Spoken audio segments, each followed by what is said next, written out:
Welcome to the Left of Str8 Show, where we talk entertainment, music, books, foodies, and more each week with special guest interviews of interest to the LGBTQ community and our straight allies. Direct from the entertainment capital of Northeast Ohio.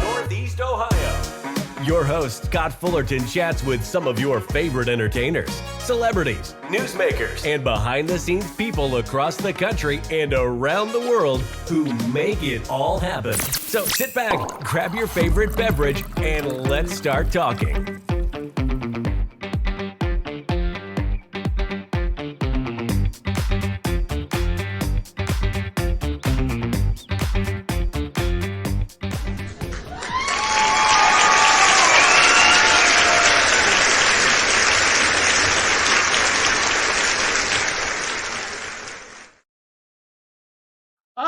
Friends, we are back for another great interview here on the Left of Str8 Show. As always, I'm your host, Scott Fullerton. Today, I have a very special guest joining us. The incredibly talented singer and songwriter E.J. Michels is joining us. You may recognize E.J. from his recent appearance on the popular television show The Voice, where his captivating voice and remarkable stage presence captivated audiences across the nation and 3 coaches as well. EJ is from Utah and has been pursuing his passion for music since a young age. His incredible range has propelled him far from just setting him apart in the music industry. And his work from the band Foreign Figures, which he formed with his brother back in 2014, to solo projects to a musical television singing competition, he has just excelled in it all. Being from Utah, of course, we have the conservative leanings of the community, so I definitely want to talk about that. And he's found the courage to come out and really share part of his journeys and continue to share part of his journeys since the voice. I wanted to bring him on the show and talk to him all about this, so please welcome to the very first time for the Left of Str8 Show, Mr. E.J. Michels. E.J., how you doing, boss? Hi, thanks for having me. I really appreciate it. I am so excited to have you. I've been watching you from the beginning. Voice is a favorite show of mine. I'm kind of a reality nerd, unfortunately. And so your story just really hooked me from the beginning. And I just appreciate you for living your true honest self and having a great time getting yourself out there. So welcome, my friend. Thank you so much. I'm excited to be here and to be an open book and share anything and everything. There you go. Well, that $1 million smile, we got it. We got to let it shine here on our podcast. Let's start from the beginning. I want you to tell me a little bit about Utah. I mean, I think you educated Chance where it was at least. That's always a good thing. Why don't you talk about what kind of a kid were you growing up and what drew you to music in the first place? I was kind of a shy kid. I loved going on adventures. My mom said I was always like, when they were working on the house, carrying a hammer around and just always singing and whatnot. And I really probably got into music because my older sister took voice lessons, and I remember going to her recital and just being blown away by her voice. And my older brother was in a band and was a singer and a drummer.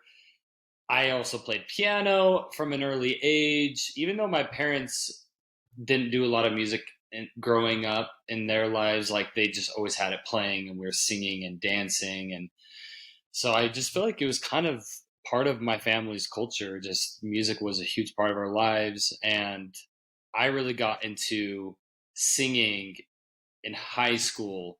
That's really when I found my passion for music, I would say. Oh, that's awesome. I love that. Did you have like show choirs or regular choirs, or you just performed for different events in school, or how did that come about in school, that passion? I was like a closet singer. I really didn't perform out for people because I wrestled with my brothers. That was our family sport. That was a big thing for us, and music was always like private lessons, like private voice lessons, or like private, piano lessons. And I did a few things. Like, I remember not trying out, but trying in 10th grade to become the vice president for a school. And I wrote this song on piano and I sang it, and all the cheerleaders were like sitting around the piano, and I'm like, vote for me and I will help you out. And I just like sang this song, and me being so closeted at the time, like I didn't care that all these cheerleaders were sitting Right. around the piano, but it worked and everyone voted for me, and I got the vice president position for that year. And I just did a lot of random things throughout high school and started writing then and kind of finding myself and figuring myself out. I wish I would have done choir or like band and that Right. stuff, but it was more like kept behind the scenes and my secret weapon per se. Like when my friends found out, they're like, "Oh my gosh, sing for us!" And I was like all bashful, pretending I didn't like it, but I was like, "Yeah, I'll sing for you." Like, okay. I love that. That is awesome. That is so cool. My school, I mean, we had a government position for like everything in my high school. So I was the vice president of bands. We got to pick the bands for all the school dances. So that was Oh fun. I loved wow! music. Yeah, it No was way. cool. I mean, everyone, it was like participation trophies. Everyone got something. I got vice president of bands, which was a lot of fun for all the school dances. What area did you grow up in? Southern California, called South Hills High School. Believe it or not, we had uh, a lot of really cool things. There was a band called US 101 that was a very popular band that I booked for a lot of shows. And the drummer for it was actually Tommy Lee from Motley Crue. So he went to my high school. And so we had Holy crap! Tommy Lee's band playing at our school bands back when they were unknown at the time. They were freaking awesome. So I loved it. Wow. Yeah, that's It was amazing. very cool. All right, well, let's go into your journey. You've been very open and honest about coming out, which I absolutely love. Talk to me about your journey a bit. When did you first come out to yourself? Who was maybe the first person you told? And when do you feel you finally kind of found your tribe in life there? Yeah. Um, what was the first question you asked? When did you first come out to yourself? Man, I feel like in high school, middle school, okay, middle school looking back is when I'm like, okay, boy is gay, boy definitely likes boys. And it's not until honestly, that was like when I was maybe 15, 16 years old or even a little younger, but not until I was 26 years old is when I really accepted it and got to a place of like, okay, maybe this thing that I've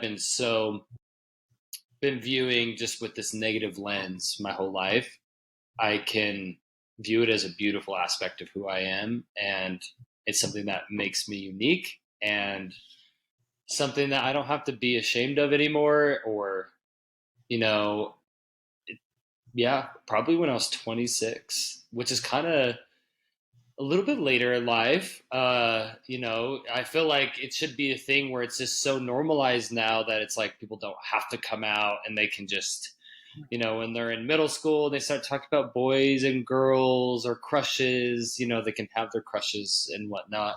Um, but I'm glad though that I allowed myself to get to that point at that age, because there's even some people that, take until their 50s, 60s, 70s to finally accept it, or some people that never do all the way until the No, end. very true. They just keep it in type of a thing. So, yeah. And do you think you found your tribe in music, or where did you first find your LGBTQ community?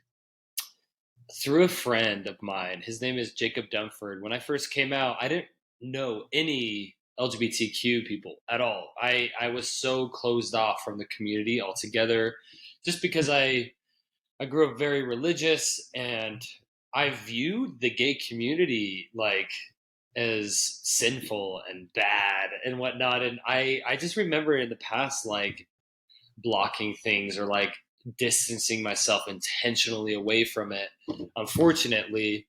But when I came out, it was kind of like this open space of I've never met or like really, associated myself with anyone in the community at all. I had a friend I knew from like I think a gig I played at with my band.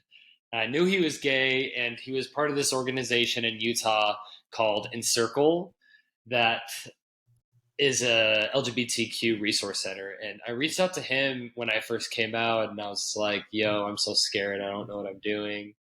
And he invited me over to a friend group of just, he's like, me and these gays are getting together, for like a house warming party thing. And I started there, I would say, and found a community through Encircle. And I'm playing a show for them tonight for their new open house for another resource center they're building. And they've just become a family to me and a community that I found therapy through and found a lot of friends through. And then from there, it's always been through music. Music is just a huge part of my life. I like to travel because of music. It's takes up my very being. So I did go to Pride though this last weekend in Utah. I did not perform, and a lot of people saw me there. They're like, "Why aren't you up on stage?" And I'm like, "Girl, like I need to take a break and live my life sometimes. Like I can't always be up performing and doing that constantly." So it was nice to just attend the festival without any expectation to perform or work. Yeah, I bet. And you talked about how kind of that juxtaposition between religion and everything kind of played a toll on you mentally a bit too. You have to kind of psych yourself up and really prepare yourself to come out. How was that process for you? Terrifying. It was the scariest thing of my life. I um grew up as a perfectionist, and I still am a bit of a perfectionist, and I'm working on that. There's like two sides to it. You get a lot done because of it, but you also might be harder on yourself than you should be. But yeah, I just grew up so perfectionistic and trying to make myself perfect in every way that no one could, really hurt me or break me in that sense. And this was the one thing that maybe I was hiding from or running away from or perfecting myself out of or overcompensating. But I I really was terrified to tell my family because um I told my band, and I was so scared. I'm like, don't even tell your wives. Like, this is just between us. And then I remember opening up after that to my mom, and I remember she just like jumped out of her chair. She's like, "Oh, honey, I knew. I love you." I'm like, "How did you know?" She's like, "Well, it's just getting to know you growing up, like she just maybe had feelings or something like that where I maybe fooled some other people, but I definitely didn't fool my mom." And then You from never did. there, I went through a divorce at the time, unfortunately, and I was married to a woman, and even in my religion in the temple, and um, then finally at that point, my older brother, who's in my band, was like, "You got to tell the family. Like, you can't just. This is too much. Like, you're wanting to go through divorce now. We only know your wife and our mom, so he orchestrated my entire family together Oh, in a sit down environment, and I came out to all of them in one sitting in one day, and it was overwhelming and terrifying, but at the same time really relieving to finally get it off my chest, and everyone just knows.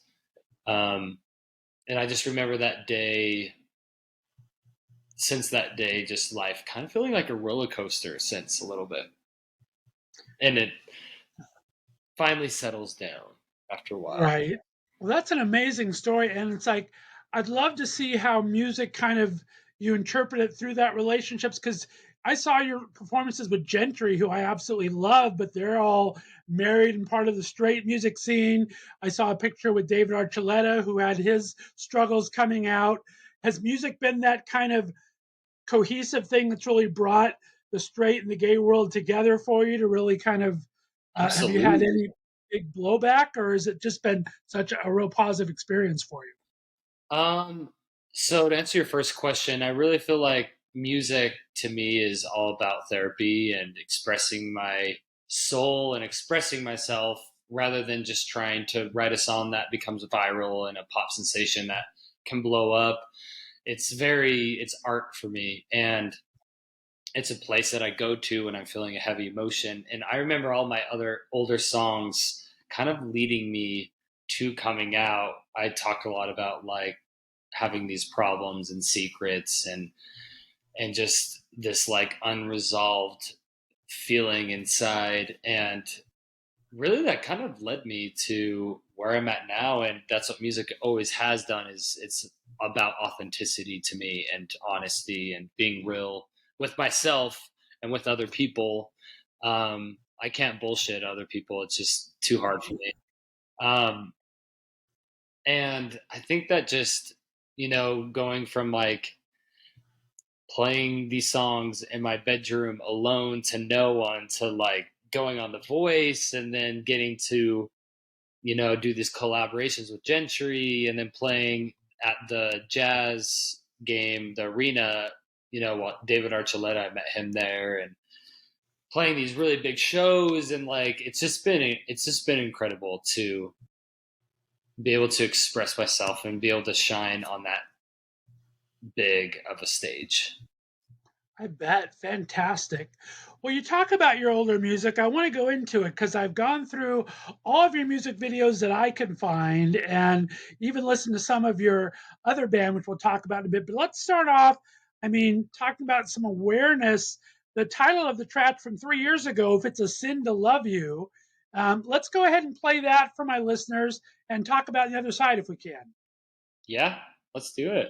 All right, great, guys. This is If It's a Sin to Love You by my special guest today, Mr. E.J. Michels. Listen to Left of Str8 Show right here on the Left of Str8 Radio Network.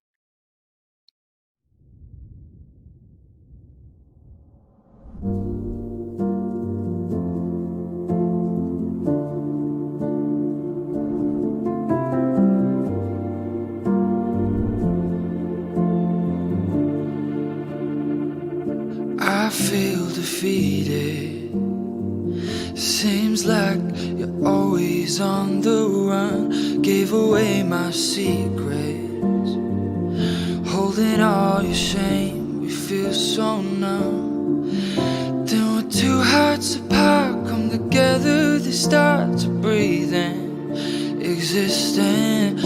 Everybody deserves to have someone enough for keeping.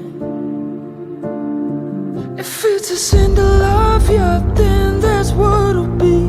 'Cause I adore you, oh. And if it's wrong to love you, then wrong will it be? Not ashamed of us. No, you help me feel it and see it. I like myself. Your touch is healing and freeing. Defenses down. If it's a sin to love you, then that's what it'll be. Not ashamed of us. You are the reason I cannot seem to concentrate when I feel like a weakness. Your presence fills me up with strength. Sick of seeing you hurt by the innocent words you're bleeding. Then not seeing the real person you hide. You're a master of the skies I'm seeing. If it's a sin to love you, then that's what it'll be. 'Cause I adore you, oh. And if it's wrong to love you, then wrong will it be? Not ashamed of us. No, you help me feel it and see it. I like myself. Your touch is healing and freeing. Defenses down. If it's a sin to love you, then that's what it'll be. Not ashamed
that's what it'll be, 'cause I adore you, oh. And if it's wrong to love you, then wrong will it be? Won't let go of us, no.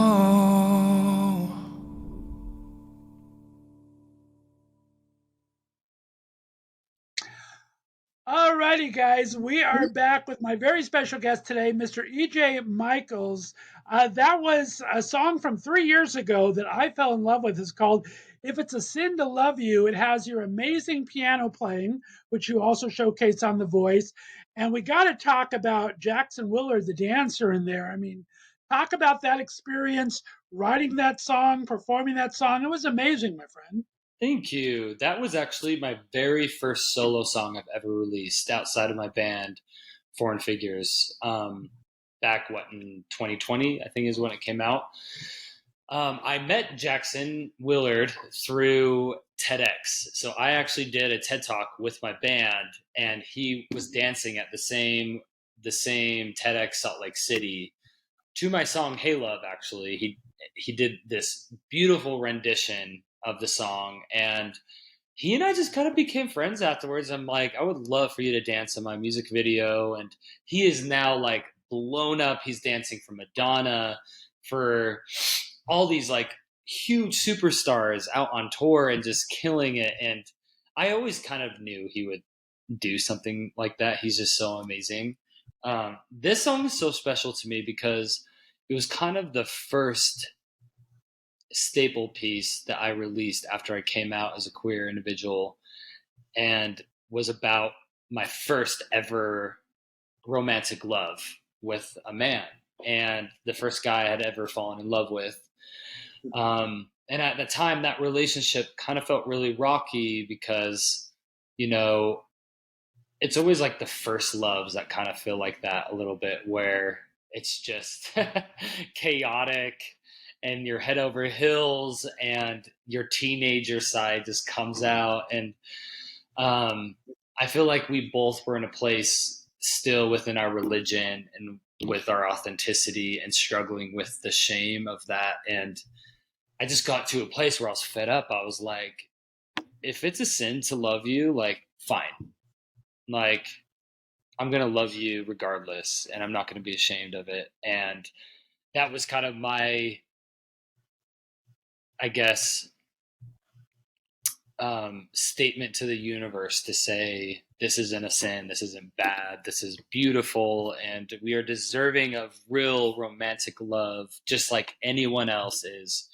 And it's just such an emotive song, and it just came from that, you know, very in love place that I was at the time, and I was just so angsty and passionate, and it's still one of my favorite songs, and I literally have never played it live until this. I'm actually going to play it live for the first time next weekend at a festival, so I'm really excited.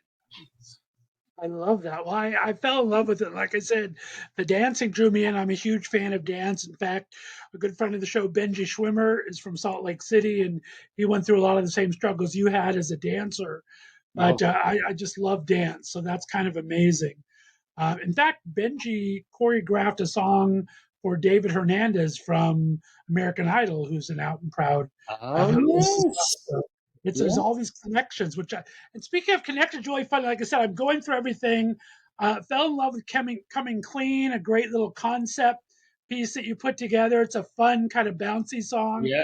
But Jupiter, which you released a while back, I got to talk to you about filming the recent video that came out a couple weeks ago, because I swear it's the exact same backdrop from a friend of mine, Caleb Rudy, from his music video Tornado. So I got to know where you guys shot this. I was going to send a quick shout out to him because I love the whole, it's the same mood. It has the and it just looked, talk about filming that video, Jupiter. Yeah, that one I filmed last year, out before I went to go do the blind audition in The Voice. And it was out in LA. I flew out from Utah out to LA, so that's, you probably, being from California, knowing people out there, it might be a similar location. I filmed it with my crew, this amazing videographer. His name is Victor Radara. He is an incredible director and cinematographer. I've done another music video with him before called The Ugliest with this gay couple that's so beautiful. And we wanted to depict a music video that was about grief and isolation and being in those places post breakup, post, mourning the loss of a family friend or a death, or, whether like physically or, just an actual breakup, you kind of go through this grief mourning process by yourself, and you feel numb and you kind of feel dead inside. But there's this other side after allowing yourself to feel those hard emotions of healing and feeling joy again and being able to come out on the other side. And this song is just about having that type of relationship that, through thick and thin, just when things get hard, I feel like now, and not giving up on it, because I feel like nowadays people just can write off relationships so quick because you have so many dating apps. You can just log on to Tinder, you can log on to Hinge, and like, oh, okay, this person I can just, disregard or whatnot. But I really feel like finding a connection with someone is super important and isn't something you can just throw away so easily. Well said. No, I love that. And talk about this effortless style you have. You can blend pop, rock, all of the R&B. I mean, it's an amazing talent for you. What kind of goes into your mind when you're recording these songs? You have this amazing falsetto. Talk Um, about how your style developed over time. I think it's whatever I'm listening to at the time really influences me a lot more than I think. When I first started writing music, I just honestly started writing this like acoustic emo pop music because that's what I used to listen to in high school. And really, when I found the band Coldplay is when it kind of changed for me, and that has always been like my affinity artist that I've always listened to and been a huge fan of. And I always take inspiration from their sense of spirituality in their music, Right. and just kind of like the piano pop rock is kind of my vibe. But I love soul, and I love singers like Sam Smith and singers like Adele who have so much passion and honesty and soul in their voice. So I always love to add that into my piano ballady type of pop music. So that's why I tell people I'm kind of like a soul pop singer songwriter. My solo project that has like it takes from different genres. Growing up, my dad listened to rock music, Journey and AC/DC and Styx, and my mom grew up listening to. She had us listening to Motown music like Michael Jackson, Earth, Wind, Fire, Cool in the Gang, like more Motown soulful stuff. So I feel like I kind of have a little bit of a dichotomy between the two genres a bit. And I don't want to be too I love soul. So I don't want to be too on the rock side of things because I feel like it gets boring for me. I like just singing things with so much passion and ache. Right. Well, your lyrics are definitely relatable. They're compelling. What is your process? Are you more of the lyrics come first and then you add your music, or you get a melody stuck in your head and you add lyrics, or does it really just depend on the song for Most of the time, I'm a melody guy. I you? feel like I'll find chords that make me feel something that I haven't felt or that I'm feeling, but just needing to express and get out. And it's usually starting with like a chord progression that evokes a melody. And it just kind of, I don't know where it comes from. The melody just kind of come out. And from there, sometimes I'll just kind of sing gibberish words with it and then put together the messages. And sometimes I'm like, I have no idea what I'm writing about right now. We'll see if I can piece this together. And then sometimes it's like exactly I know what I want to say, and the song takes its own direction, but it's never the exact same. And that's what I love about it. And not I like when the songs kind of just come out of me rather than like trying to write a song. I like just going to the piano when I feel called to, in a sense, like after I watch a certain movie that makes me feel something, or I'm going through something in my life and I'm like, I just need to sing it out. Those are the moments I write my favorite songs, whether if they, commercially or successfully are the most popular. It's just, those are my favorite songs when they come from a place of deep emotion. Right. Oh, I love that. Well, you have such great stage presence, and I think it was really came through on The Voice. I mean, I could see it in some of your videos, but that's kind of acting when you're acting the music. But coming through The Voice, I mean, you really had some great evocative performances. You had great stage presence. Talk Thank you. about what it takes for you to kind of mentally and physically prepare for that. And what advice can you maybe give to some inspiring performers who haven't had that television experience to try to command an audience's attention? You only have 2.5 minutes to kind of really make it click, right? How were you able to get into that headspace? I was always shy to perform. I was so terrified. And like, if my old self would have seen me on The Voice now, I probably wouldn't believe it, where I've gotten to from how shy I was back then. And really the 10,000 hours rule really makes a lot of sense in this regard, because I really put in those 10,000 hours with my band performing wise. So that's really where I found myself on stage as a performer, was the hundreds of shows I used to do with my band back in the day. We don't perform as much now, but and before the show, to prepare, I usually like to hype myself up. Like, I feel when I'm more excited and like I'm dancing behind the stage and I'm like kind of being my own hype man and just getting excited, that's when I feel like my performances are much more enjoyable and fun. I get into that mind space, because some people just sit there, they're like just on their phone, like staring. And I'm like, I don't know how you could make that switch from like doing nothing and just sitting there to like perform on camera in front of millions, in front of these huge celebrities. So for me, I remember before my battle round, I was like, the producers came up, like, you and Tasha are going first. Like, you're starting out the entire battle round. Like, you guys are, and I was like, I was nervous, but I was just like so excited. I had practiced the song so much. And I just remember telling myself, like, I'm going to have fun. Like, this is going to be a good time. And that self-talk really makes a huge difference. Oh, that's great advice. I love that. Let's get into the experience a little bit first. Was this your first ever attempt to be on a competition show like this? How did that process work for you? Did you find it kind of scary along the way, fulfilling along the way? What was the process to actually get to that stage like for you? Yeah. I've auditioned for America's Got Talent maybe once or twice, nothing. Auditioned for American Idol and started to actually make it through a couple years ago, but then I chose just to stay with my band and I didn't continue with the audition process. But The Voice, I had auditioned 3 times before.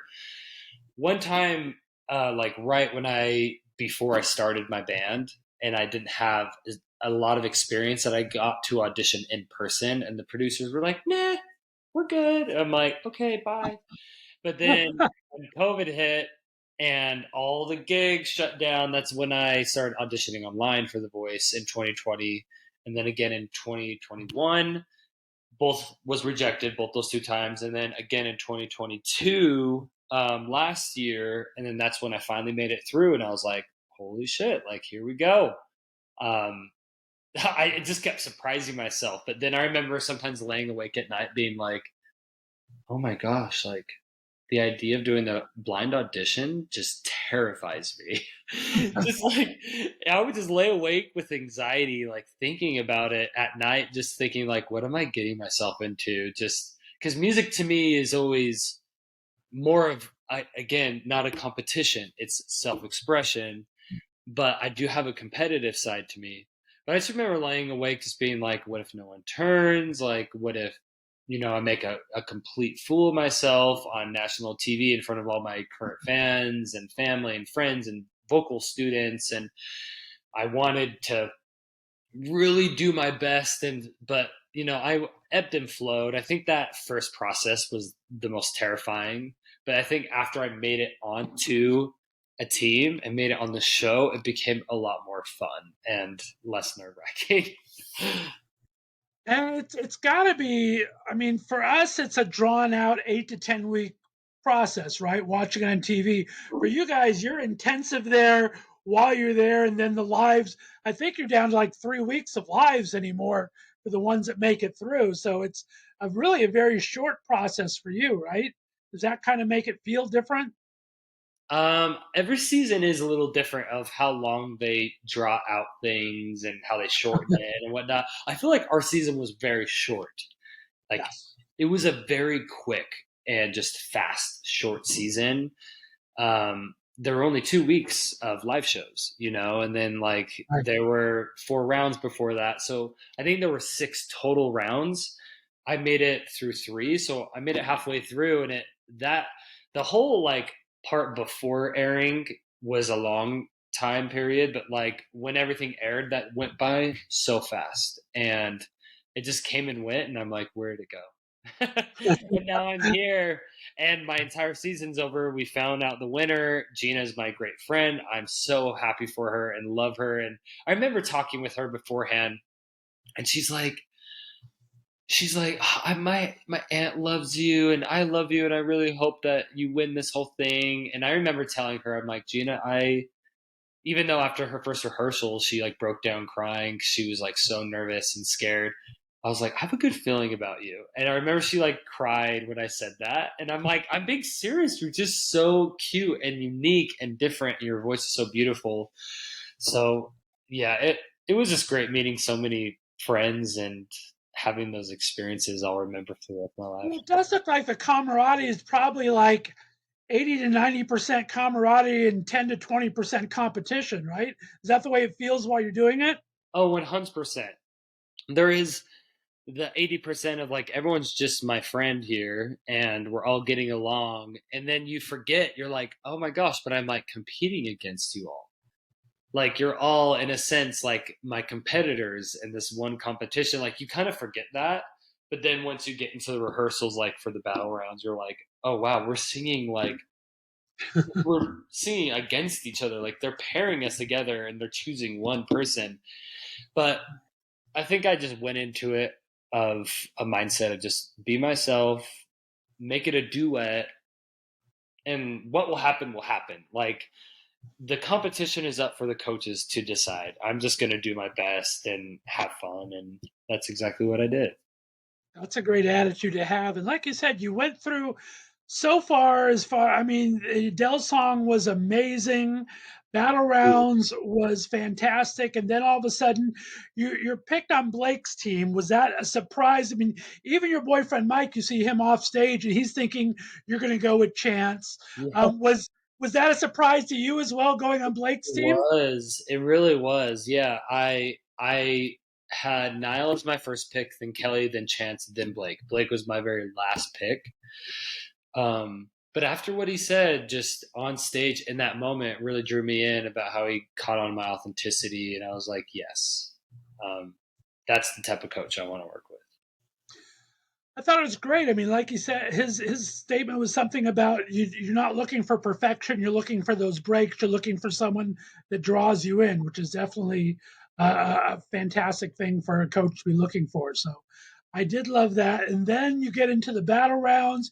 You have an amazing performance of Stevie Wonder. Blake goes a different direction. And then you have a two-coach deal happen. You have Chance again trying really hard to get you, my friend. That guy worked his butt off for you. And you go with Niall, I which is a know. great choice. But talk about the excitement of that when all of a sudden, because you were like, what, maybe 2 yards from going off stage when they both hit their button. That had to be like crazy. No, it was crazy. I just remember being like, this is the end. Like, thanks for having me. See ya. Boom, boom. And I'm like, oh my gosh, don't make me choose again. Only one of you is supposed to hit it. So I just go right on your team and I don't look like an ass on television and reject someone again. I kind of felt this Because Niall was always my number one pick. I always wanted to be on his team. Like when I first found about the coaches, and just mainly because of his style of music and me wanting to go down that lane and eventually, be able to network with him and get to know him as a coach and like hopefully work with him in the future. And then just I vibed with everyone on his team. We were all good friends, and I knew at that moment, I'm like, oh no, I don't want to reject Chance again. Like, on live television, people are going to give me crap for this. And like, hindsight is 2020 because you look back and you don't really see, the coaches' reactions and how they feel about you when you're so far away from them, and like watching it afterwards and seeing his reactions like EJ, and I'm like, oh my gosh, he was such a fan. And you go back and you overthink yourself. You're like, man, what would have my run been like had I gone with Chance that round? Maybe I would have had one more performance and he kicked me off, or maybe I would have made it one more. But I'm kind of like, regardless, I think I made the decision in that moment that felt best to me, and I'm really happy with it. And Niall has followed me on all my social media networks, and like will even like some of my posts that I'll post sometimes. And just like I'm a huge fan of Niall and all the coaches. Like I'm a huge fan, but as far as like my musical taste, Niall's is the music I actually would listen to, and Any type of competition like that, the woulda, shoulda, couldas will kill you if you spend too much time on yeah, those. So you it can't really really. can. It really can. I'm like, because a lot of people have been giving me beefs. They're like, you would have made it to lives. Like you could have been his artist that he took all the way to lives, type of a thing. And I'm like, I just don't want to live my life thinking like, oh, what if? Because it's like, I made it, and I made the decisions I did, and I'm really happy with that. So That's the way you I'm got to be, my also super stoked that Spence was super stoked about me too. I'm like, I'm super glad he was a big fan. I don't think he was a big fan of my last performance, friend. but I think he was always a fan of everything else. Well, great attitude. And like you said, it's the coach's game in that beginning part. So there's not much you can do. They kind of have what their preconceived notions are of what they think they can work with, how they think they can mold you. So there's a lot of things going on in their head that you guys aren't even privy to. But now you're in knockouts, and that's got to be hard because all of a sudden you're going up with someone that's become a really good friend, and you're very similar in a lot of ways. You both have a great story, background story from an LGBTQ background. You both have a similar kind of style of music, even though your voices are different, but you kind of have a little bit of camaraderie there. And Yeah. he's become a friend. How does that? That's got to be harder for you than it ever was for the coach. For now, I can imagine. Oh no, most definitely. Michael B is my favorite. I love the man. Like we've talked about. He's like, we need to do a collaboration once things start, kind of settling down a bit. And I'm releasing my album right now, and I have a lot of music coming out, so I'm kind of focusing on that right now. But his first reaction when Michael found out, he's like, "Oh, buying my plane ticket home," and I'm like, "You're so kind, Michael." I knew. I'm like, you are Niall's prized possession. I mean, like he only turned for you in the blinds, like, and he is vetted for you. And Mike is just such an incredible singer. I was always terrified of him and being paired against him, and I'm like, of course they're gonna pair me against the guy I'm terrified against singing. And he just can riff and run like nobody's business, and he's got this like rich lower tone, but also can hit the high notes, and also just such a funny, quirky human, and just love so much. It just we're all good friends, and being on the team, even though it was like a short-lived moment that I was on Team Niall, because I felt like it felt like a longer process on Team Blake than it was Team Niall. Um, I mean, that's like the winning team. Like Gina was such like also my best friend on the show as well, and I was like, so I'm just so proud that I was surrounded by so many lovable singers that America fell in love with because they're so humble and kind, and authentic and just relatable in that sense. Well, that's the thing you learn in the entertainment business too, is you got to be able to count those friendships. You have the talent is there. I mean, you're an amazing singer, fantastic songwriter. So you have those talents that you can be confident in, but it's really forming those relationships with other people that make it kind of worthwhile to keep doing it, right? It's very hard to be an island by yourself. So it's great to have those people you can 100%. bounce things off of eventually, you can collaborate with eventually. So it's Yeah. got to be great to make those relationships, I can imagine. Oh yeah, that's what's happened. Some of my friends like Carlos Rising would send me songs, be like, "What do you think of this?" And I'd send my songs off to other people and ask their opinions, and then talks of collaborations and just the support on social media that we have for each other when new music comes out or stuff like that is insane. And then like just to see some of the people just everyone, regardless of how big they're taking off or not, like everyone is just so talented in their own right. And yeah, I just feel like we were so close as a season. That's awesome. All right, well, we're running out of time, so now we want to go to your new music. I want to start by playing As I Am. Fantastic music video. The song is gorgeous. Let's take a quick break and let my listeners take a quick look at the video. And we'll be back on the other side. Guys, we're talking to EJ Michels, an amazing singer, songwriter, performer, right here in the Left of Str8 Show. This is his newest single, As I Am. We'll be back to talk about the other side. Talk to you in a bit.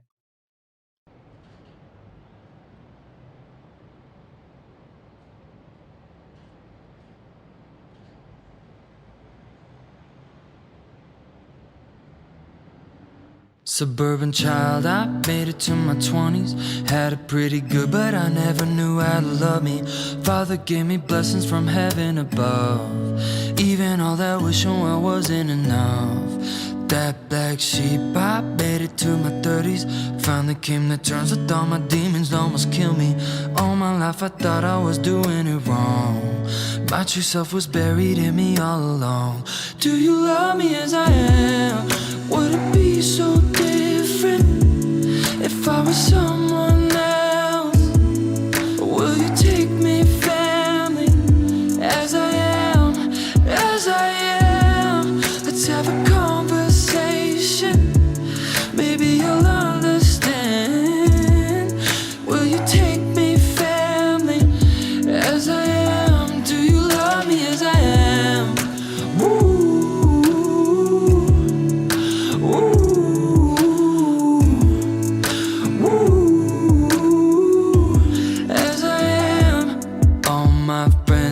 Tell me all the stories. Seems like everybody's always going on through something. Some are scared of others leaving them alone. Well, some are feeling like they never did belong. Looking for a love and everything around me. Thought I would feel special when I saw the world adore me. That was just another way to cover up my flaws. Inauthentic validation does come at a cost. Do you love me as I am? Would it be so different if I was someone else? Will you take me, family, as I am, as I am? Let's have a conversation, maybe you'll understand. Will you take me, family, as I am? Do you love me as I am? Do you love me as I am? Do you love me as I am? Do you love me as I am? As I am, as I am. When everything's falling down, crashing all around, will you take me in your safety as I am now? Different all around, will you take me as a real me?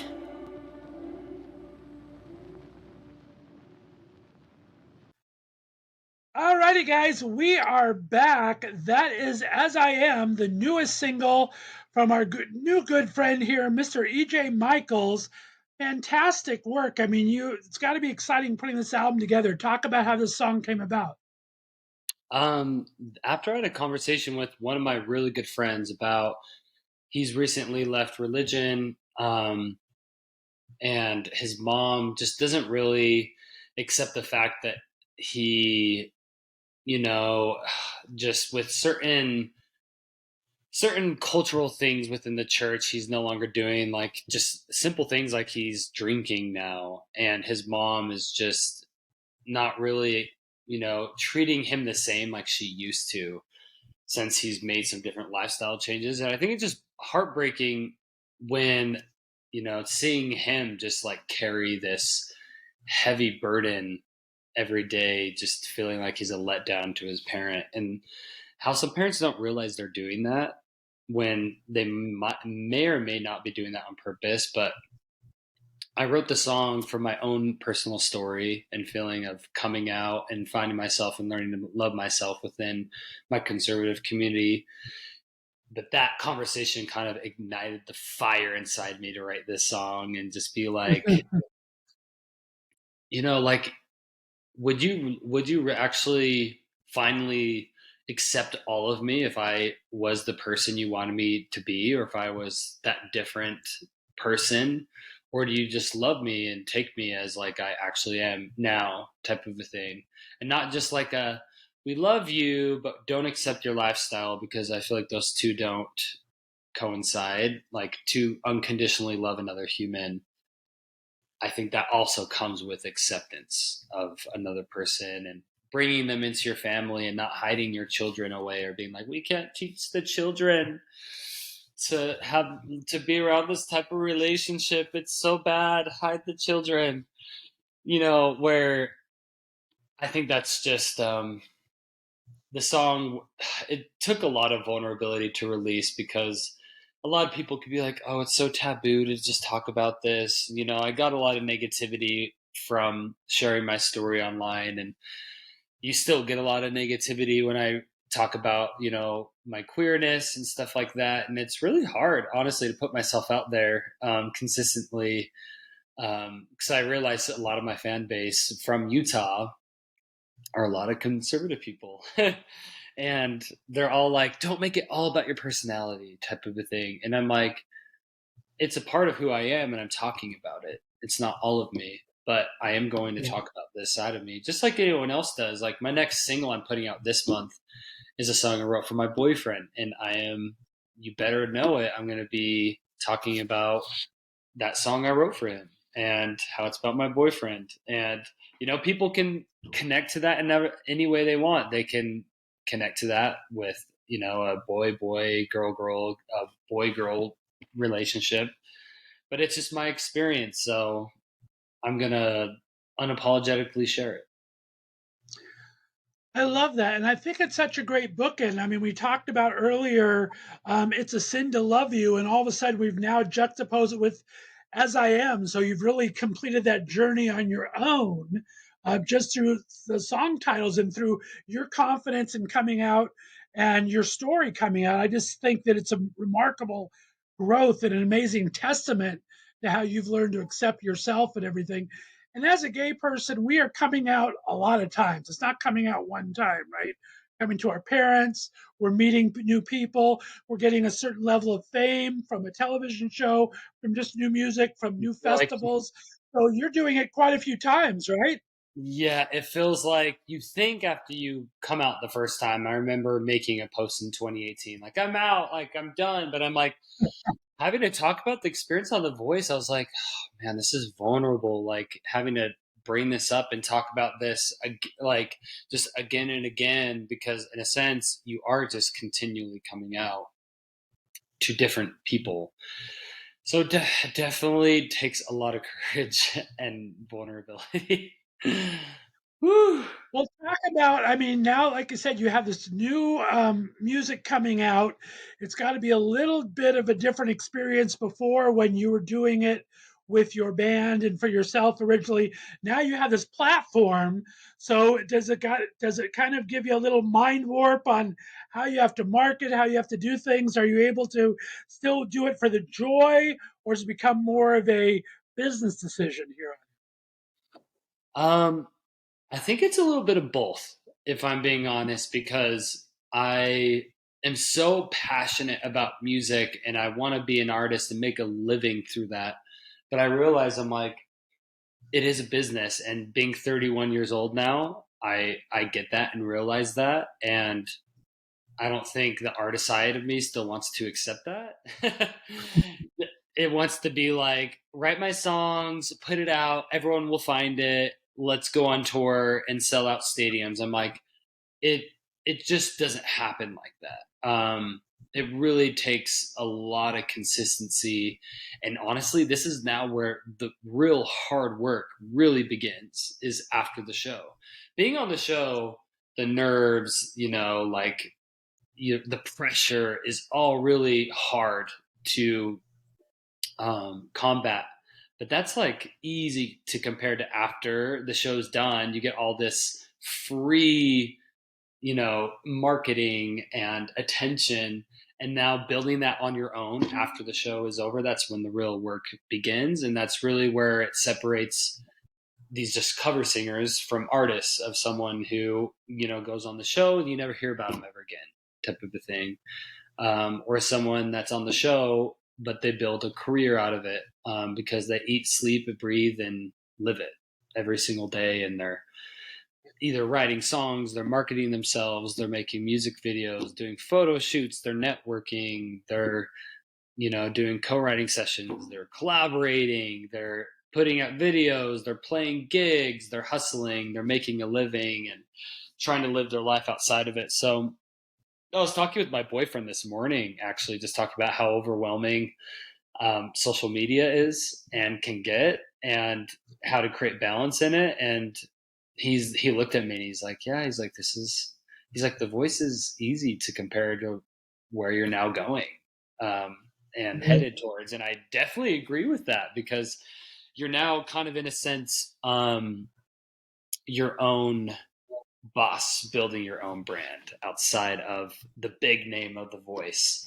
But having said that, if I had never been on The Voice and I just released an album, I wouldn't be reaching the same amount of people that I'm reaching now. So it's just it's all together just a blessing to be able to have been on the show and have been in front of millions of people on TV, so now people see my name, they're like, oh, I recognize this face or this voice or this name, and they're more intrigued to listen to the stuff on Spotify, or to come to a show, or to follow me online and follow along with the journey. So It really is a double-edged sword, like you said before. I mean, before you get the notoriety of a show like that, you're primarily dealing with your friends, right? You've made these friends and connections through your social media. Then all of a sudden you're out there and you get everybody that doesn't know you at all. So you're going to get the good and the bad that comes with that. So you have to get that thick skin very quickly. You have to yes. learn how to navigate that. So are you Yeah. finding yourself able to do that? Are you able to block out the negative? Is that easy for you to do, or is that tough for you? For the most part, yes. I think if it was me in my 20s or even teens going through this, no, I don't think so. Now, though, being 31 years old, I'm turning 32 on Monday, is my birthday, June 12th. I I feel like just with age, I'm just caring a lot less, because I'm like, these people, are just like typing words on their phones from wherever they're at, and they're probably just going through a hard time or miserable themselves. And I'm like, why would I allow someone else in like what they type, some words into a phone on a post, like affect my day, or like affect my truth and like my beauty and my belief, and like I don't want that anything to taint my heart or to taint that type of a thing. So I'm very protective of myself in that way. And I go through seasons where I feel more confident, sometimes I feel more insecure. So the times I'm feeling more insecure, it can sometimes get to me. That's usually when I just have to shut my phone off and like go live my life and just be like, you know. Wow. Every artist kind of has to deal with that, and especially the ones that get really, really big. Like even Sam Smith right now, they're going through so much. So many people just, there's so much negativity. Even when someone blows up and is super huge and has made it and is a mega star, you really do. If you're signing up to be an artist, you really have to be tough, and you're entering the arena. And it's not always a safe place to be, but if you're a warrior, you can make it. So that's what I'm learning, to be more of that fortitude of mind and just more of like a warrior and staying consistent on my path, regardless of how people are responding or reacting. Well said, my friend. Well, we have to wrap this up. It's been an absolute pleasure talking to you. You need to keep those people like Mike in your corner. Get everyone. You need to find your tribe and keep them with you.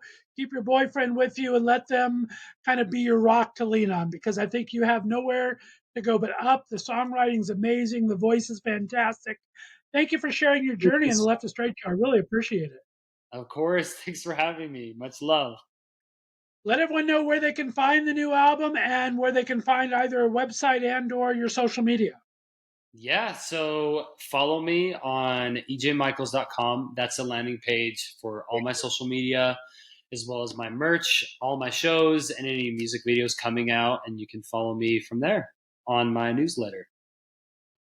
Fantastic. EJ Michels, absolute pleasure. I'm looking forward to seeing this career just grow and grow. Stay on the line for me, guys. We're going to do a special 5 questions with EJ you can find next Tuesday. Appreciate y'all listening in. If it's Monday or Tuesday, we're going to have all sorts of new things coming up on the Left of Str8 Show. Thanks for tuning in and have a great week, everyone. Bye-bye. See ya.